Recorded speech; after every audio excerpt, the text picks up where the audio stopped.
Hello students, welcome back on the topic the Northern Plain, Uttar का मैदान. The Northern Plain has been formed by the interplay of the three major river systems, namely the Indus, the Ganga and the Brahmaputra along with their tributaries. ये जो northern plane है, उत्तर का जो मैदान है, ये तीन मुख्य नदियों के द्वारा इसका निर्माण हुआ है. ये इंडस रिवर है, गंगा है, ब्रह्मपुत्र है और इसकी जो ट्रिब्यूटरीज हैं, जो इससे जो नदियाँ ये आकर के इसमें मिलती हैं नदियों में, उनको ट्रिब्यूटरीज कहते हैं. और डिस्ट्रीब्यूटरीज तो जो नदियाँ आकर के मेन रिवर्स में जो मिलती हैं उसको ट्रिब्यूटरीज कहते हैं.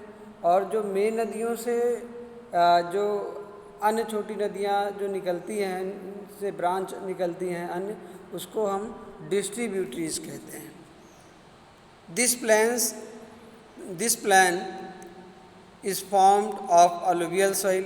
ये जो मैदान का निर्माण हुआ है,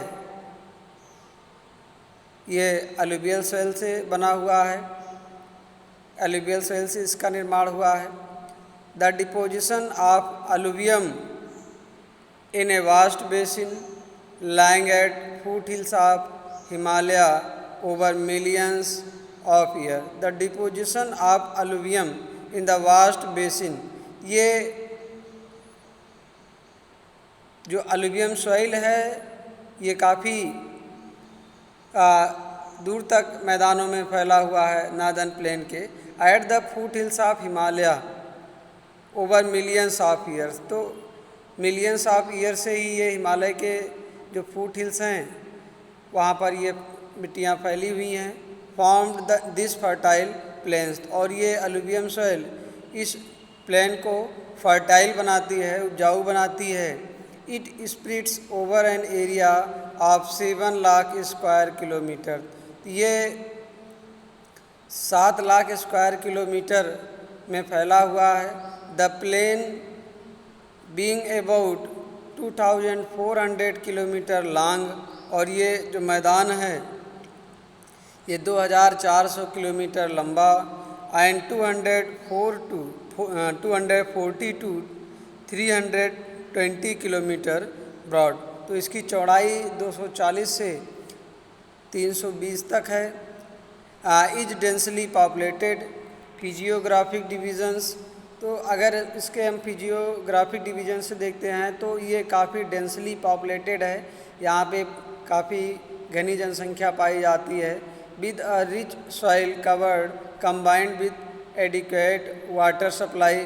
तो रिच सॉइल पाने के अलावा जो है यहाँ पे एडिक्वेट वाटर सप्लाई है, पानी की व्यवस्था है.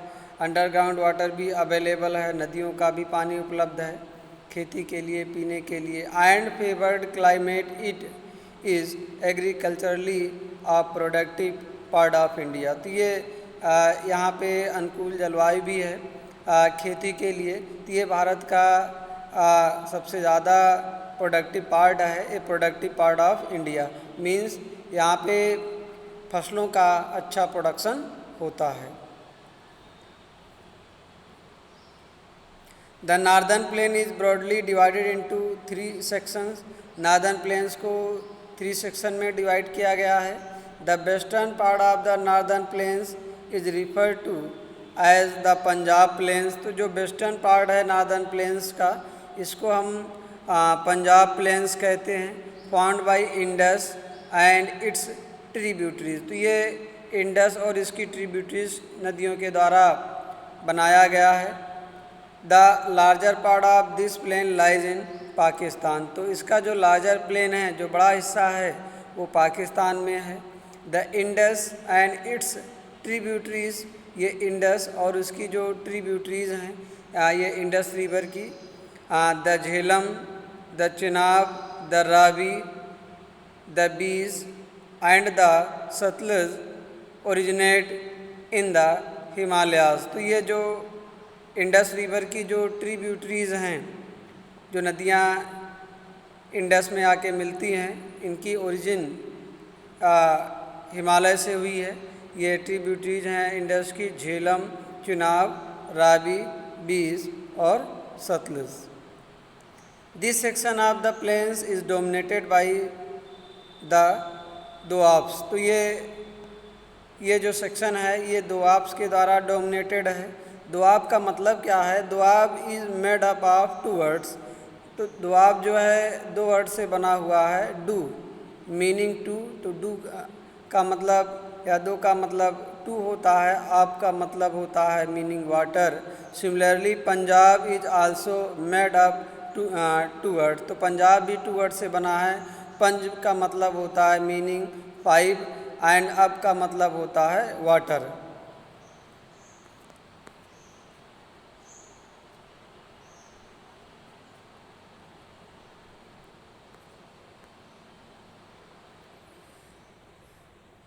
The rivers coming from northern mountains are involved in depositional work in the lower course due to gentle slope।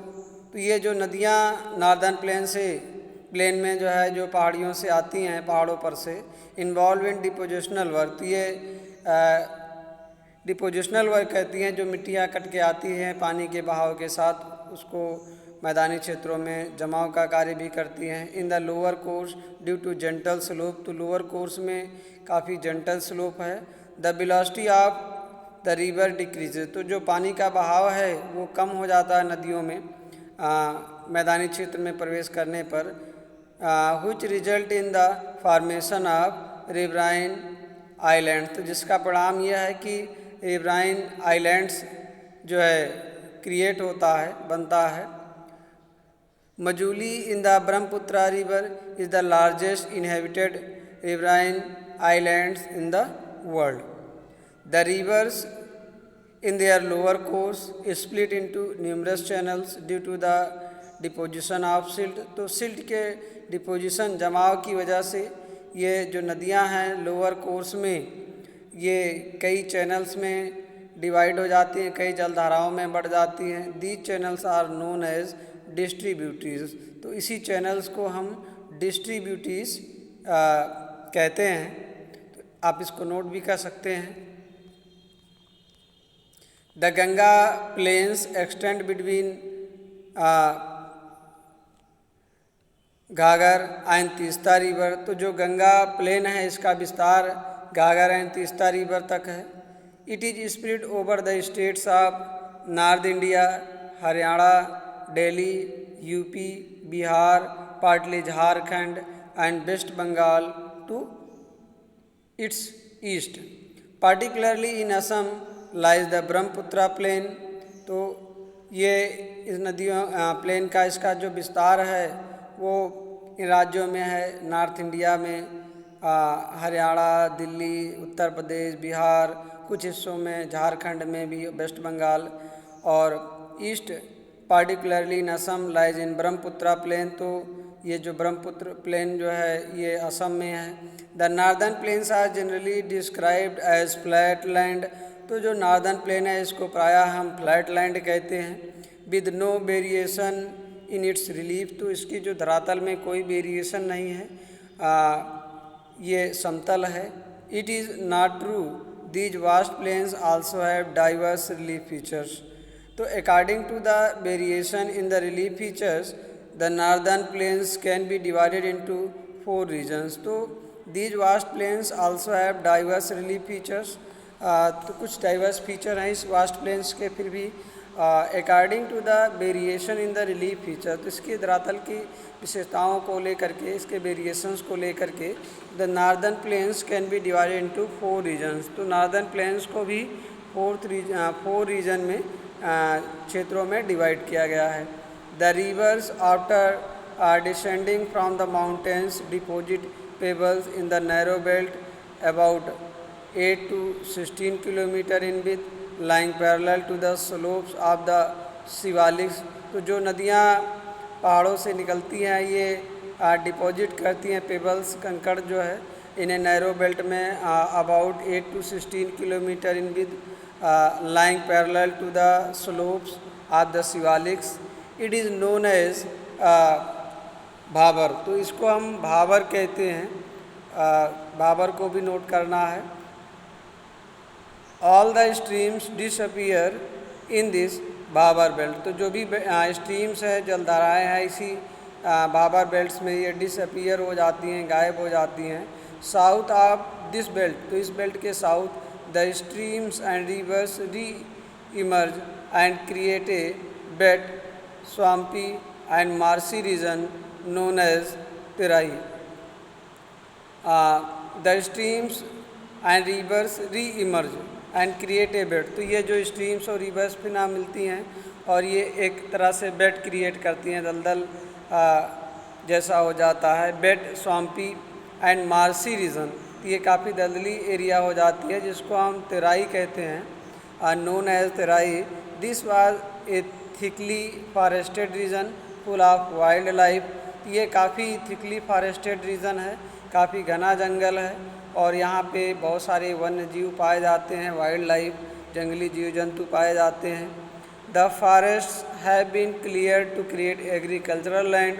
तो जंगलों को काट करके किसी योग्य बनाया गया। And to settle migrants from Pakistan after partition. तो जो भारत और पाकिस्तान का जब विभाजन हुआ था तो पाकिस्तान से बहुत सारे शरणार्थी लोग जो है, माइग्रेंट्स लोग आए थे, यहाँ पे सेटल हुए थे, इनको सेटल किया गया था। To settle migrants from Pakistan after partition. Locate Dudhwa national park in this region. इसी रीजन में दुधवा नेशनल पार्क है। The largest part of the northern plain is formed of older alluvium. तो जो लार्जेस्ट पार्ट है नॉर्दर्न प्लेन्स का, ये older alluvium से बना हुआ है। It lies above the flood plains of the river. ये flood plains of the river, जहाँ पे नदियों की बाढ़ आती है, वहाँ पर है। And presents a terrace like features. This part is known as bangar, bhangar. तो इसको हम बांगर के नाम से जानते हैं। The soil in this reason contains calcareous deposit. या इस क्षेत्र की जो मिट्टियाँ हैं उसमें कंकड़ पाए जाते हैं। लोकली नोन एज कंकर। तो इसको स्थानीय रूप से इसको हम कंकर के नाम से जानते हैं। The newer younger deposits of the flood plains are called khadar. तो जो न्यूअर यंगर डिपॉजिट्स है, जहाँ पे नई नई मिट्टियाँ चढ़ जाती हैं फूड प्लेन्स में, जहाँ पे बाढ़ के मैदान हैं, उसको हम खादर कहते हैं। Newer younger deposits of the flood plains are called khadar. तो ये इसको आपको नोट करना है, खादर, और ये जो है bhangar. They are renewed almost every year. ये जो खादर है ये लगभग हर वर्ष में रिन्यूड हो जाती है, नई मिट्टी आके जम जाती हैं। They are renewed almost every year and so are fertile. तो इसलिए ये फर्टाइल होती हैं, काफ़ी उपजाऊ होती हैं। दस आइडियल फॉर इंटेंसिव एग्रीकल्चर। तो इसलिए ये खेती के लिए काफ़ी उत्तम है। Thank you.